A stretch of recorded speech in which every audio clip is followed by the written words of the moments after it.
Corona virus کے حوالے سے دن بدن سچویشن بد سے بدتر ہو رہی ہے۔ آج بھی یہ خبریں شائع ہوئی ہیں کہ پاکستان میں ایک ڈاکٹر سمیت 3 پاکستانی جاں بحق ہو گئے، تو پاکستان میں مرنے والوں کی تعداد 6 ہو گئی ہے، جب جو لوگ اس سے باز یاب ہوئے ہیں، صحت یاب ہوئے ہیں، ان کی تعداد بھی 6 بتائی جا رہی ہے۔ لیکن جس طریقے سے کرونا پھیل رہا ہے، حکومت کو اس کا احساس ہے، اداروں کو احساس ہے۔ سندھ نے لاک ڈاؤن کر دیا ہے، مکمل طور پہ لاک ڈاؤن کرنے کی کوشش کی ہے۔ پنجاب اور بلوچستان میں فوج طلب کر لی گئی ہے، تو فوج ایسے ہی طلب نہیں کی جاتی۔ جب حالات اتنے گھمبیر ہو جاتے ہیں کہ قابو کی کوئی گنجائش نہیں رہ جاتی، تو پھر فوج کو طلب کیا جاتا ہے۔ تو بہرحال فوج کو طلب کرنا اچھا اقدام ہے۔ دوسری طرف عمران خان کہتے ہیں کہ کچھ بھی ہو جائے ملک کو بند نہیں کریں گے، لاک ڈاؤن نہیں کریں گے۔ ہم متحمل نہیں ہو سکتے لاک ڈاؤن کرنے کے، کیونکہ بہت بڑی آبادی وہ غربت سے اس کا تعلق ہے۔ ان کے کھانے پینے کا کیا ہوگا؟ صبح جو کماتے ہیں رات کو وہ کھاتے ہیں۔ تو ان کے حوالے سے عمران خان بڑے کانشیس ہیں، بڑے بے چین ہیں، بڑے فکر مند ہیں۔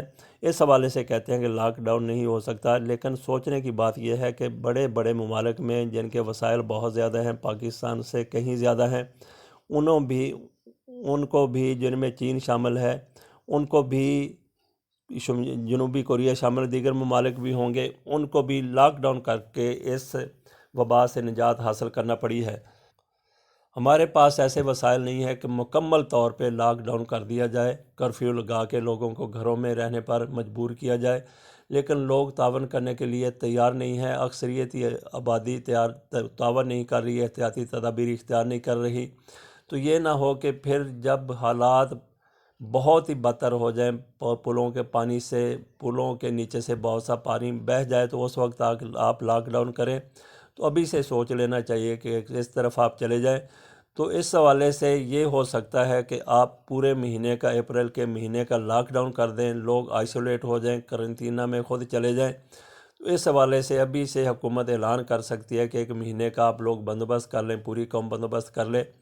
تو یہ اس طریقے سے لاک ڈاؤن ممکن ہے۔ لوگ کسی نہ کسی طریقے سے گرتے پڑتے جیسے بھی ہے، 1 مہینے کا کٹھنائی برداشت کر لیں گے، اور اس سے نجات حاصل کرنے کے لیے مزید بھی جو کچھ ہو سکتا ہے وہ بھی ضرور کرنا چاہیے۔ کچھ لوگ کہتے ہیں کہ اس سے کچھ نہیں ہوتا ہے، احتیاطی تدابیر بالکل ہی اختیار نہیں کر رہے۔ اصل میں یہی اپنے دشمن ہے اور انسانیت کے دشمن ہے۔ تو ان کو اگنور نہیں کیا جا سکتا کہ چلیں ٹھیک ہے کہ یہ مرتے ہیں تو مر جائیں، لیکن وہ کسی کی یہ اگر مرضی ہے کہ میں نے احتیاط نہیں کرنی، اگر میں مرتا ہوں تو مر جاؤں، تو یہ صرف اس کے مرنے کی بات نہیں ہے۔ وہ بھلے جیسے بھی کسی کی مرضی ہے وہ مرتا پھرے، لیکن یہ دوسروں کو بھی لے کے مریں گے۔ اس لیے ایسے لوگ جو کہتے ہیں کہ میں احتیاط نہیں کرتا، ان کی چھترول کرنے کی ضرورت ہے۔ وہ لوگ ان کی چھترول کریں، ان کے چھتر پھیریں، ان کو ذرا سیدھا کریں، جو اس دنیا کو ہنستا بستا دیکھنا چاہتے ہیں، اس دنیا کو آباد دیکھنا چاہتے ہیں۔ اللہ تعالی ہم سب کا حامی و ناصر ہو۔